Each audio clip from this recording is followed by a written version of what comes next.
এবং আগামী দিনে যে কর্মসূচি আসবে সেখানে ঝাঁপিয়ে পড়বেন, মৃত্যুকে ভয় পাবেন না। 60 বছর বয়সে যদি আমি রক্ত দিতে প্রস্তুত থাকি, আপনারাও তোমার রক্ত দিতে প্রস্তুত থাকবেন। প্রিয় দর্শক, আপনারা দেখছেন যে শেখ হাসিনাকে ডিরেক্ট দেশে ফিরিয়ে আনার দাবিতে মাদারীপুরের গাজর উপজেলার টেকরার বন্দরে আওয়ামী লীগ এবং তার অঙ্গসংগঠন বিশাল একটি মিছিল বের করেছে।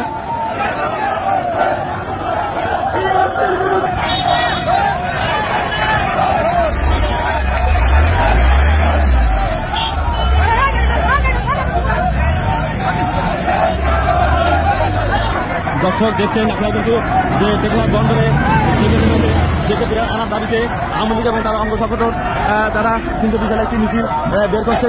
এই মিছিলটি ঢাকা বরিশাল মহাসড়ক এখন প্রদর্শন করছে। আপনারা দেখতে পাচ্ছেন দর্শক, বিশাল বড় ধরনের একটি মিছিল।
দর্শক দেখছেন যে এখানে কিন্তু এলাকার বাইরে ছিল কিন্তু এই আওয়ামী লীগের এই সবাই দেখেছেন এই যুক্তি ছিল।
অবৈধভাবে এই দেশ ত্যাগ করতে বাধ্য করেছেন, এইটার প্রতিবাদে আমরা সবাই আন্দোলন সংগ্রাম করে দেবো। এইবার আমার সংক্ষিপ্ত বক্তব্য শেষ করছি।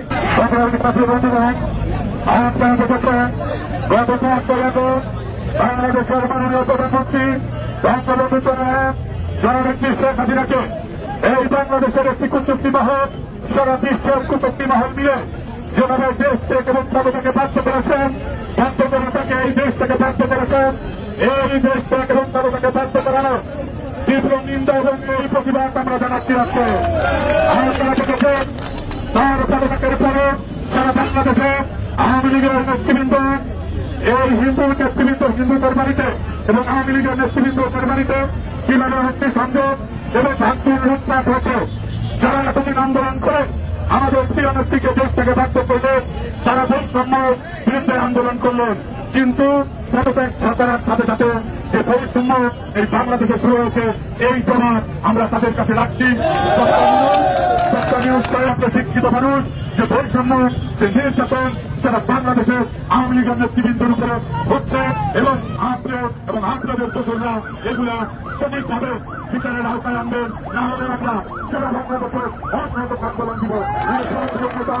এই মাদারীপুর করে মাননীয় সংসদ সদস্য তার পানিগঞ্জ আদালত ডাক্তার পাক যেভাবে পুড়িয়ে দিয়েছে এই ন্যাক্কারজনক ঘটনা বিদ্রোহ বিদ্রোহ এবং প্রতিবাদ জানায় আওয়ামী লীগের যুগ্ম আহ্বায়ক, যুগ্ম সাধারণ সম্পাদক এবং ঢাকা আসনের এমপি বাহাউদ্দিন ভাই বালিগঞ্জ যেভাবে লুটপাট করেছে, ভাঙচুর করেছে, আমরা এর তীব্র নিন্দা এবং প্রতিবাদ জানাই। এই বাংলার মাটিতেই হবে, এই মাদারীপুরের মাটিতেই হবে, এই আশাবাদ ব্যক্ত করে সবাইকে আমি ধন্যবাদ জানাইছি। সবাই এর পরবর্তী আসবে, কর্মসূচি আসবে, প্রত্যেক ঘরে ঘরে থেকে আন্দোলনের দুর্গ করে তুলতে হবে। জয় বাংলা, জয় বাংলা।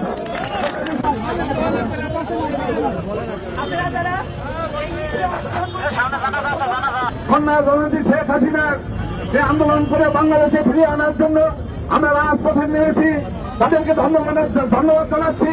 সংগ্রামী সাথী ও বন্ধুগণ, একটি কথাই বলতে চাই, আজকের তত্ত্বাবধায়কের প্রধান ডক্টর ইউনূসকে সুৎখোরকে দেন বাংলাদেশ আওয়ামী লীগের নেতা কর্মীদের বিভিন্ন জায়গায় তার বাড়িঘর এবং লুটপাট করা হচ্ছে।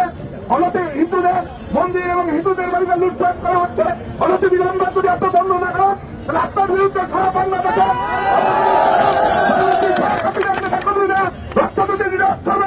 আপনার বিরুদ্ধে আমরা রাজপথে আন্দোলনে নামবো এবং ঢাকামুখী লংমার্চ কর্মসূচি দিয়ে পশ্চিমবঙ্গের লোক আপনাকে প্রবেশ করতে বাধ্য করবো। এই সকলকে আন্দোলনের মুখে এবং দখলিনে ডাক পাবেন। এই যে আজকের মিছিল সহ আগামী দিনে যে কর্মসূচি আসবে সকালে ঝাঁপিয়ে পড়বেন, মৃত্যুকে ভয় পাবেন না। ৬৬ বছর বয়সে যদি আমি রক্ত দিতে প্রস্তুত থাকি, আপনারাও রক্ত দিতে